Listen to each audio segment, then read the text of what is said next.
Bismillah ar-Rahman ar-Rahim. I'm Dr Mohibullah Wazir, and the topic is the branches of the brachial artery. Look, this is the brachial artery, and the branches are these. You can see these are the muscular branches, and then the many branches to the nearby nerve, that is vasa nervosum, and then the nutrient artery.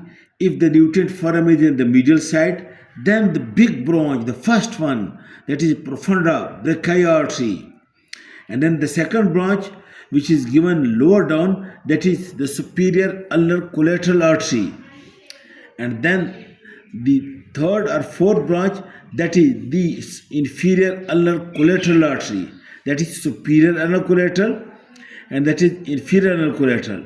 Then the brachial artery enters into the cubital fossa and divides into its two terminal branches that you can see over here, that is the ulnar artery and then the radial artery. Let us discuss separately. Look, the muscular branches, these ones are, you can see it over here.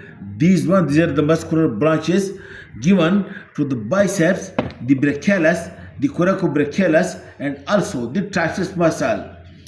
Then the vasa nervosum, small branches to the nearby nerves, that is the medial ulnar nerve, medial collateral foramen, etc. Small branches are given.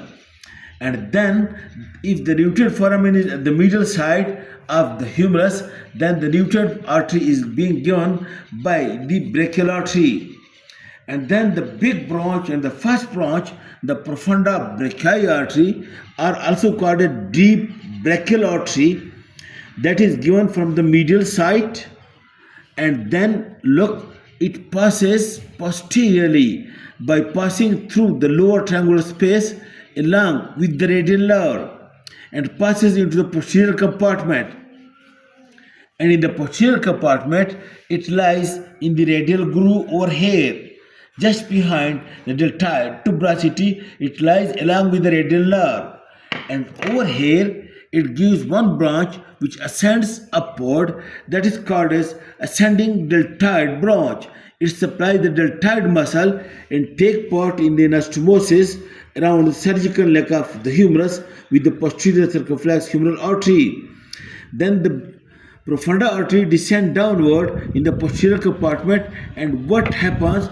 It now again pierces the lateral intermuscular septum and again comes into the anterior compartment. You can see it, and now it divides into two branches, the anterior branch and the posterior branch. The posterior branch passes posterior to the humerus, where the anterior branch passes anterior to the humerus. The anterior branch, it follows the radial nerve. That's why it is also called as radial collateral artery. The anterior descending are radial collateral, and the one that passes posteriorly, that is called as posterior descending, are also called as medial collateral. These two arteries, one passes anterior to the lateral epicondyle and one passes posterior to the lateral epicondyle, and take part in anastomosis around the elbow joint. The radial collateral artery anastomoses with the radial recurrent, and the medial collateral artery anastomoses with the recurrent interosseous artery. And then you can see the superior ulnar collateral artery. It originates from the medial side of the lower part of the brachial artery, and then it descends downward along with the ulnar nerve. And both the ulnar nerve and superior ulnar collateral artery, it pierces through the medial intermuscular septum, and now it comes to lie in the posterior compartment.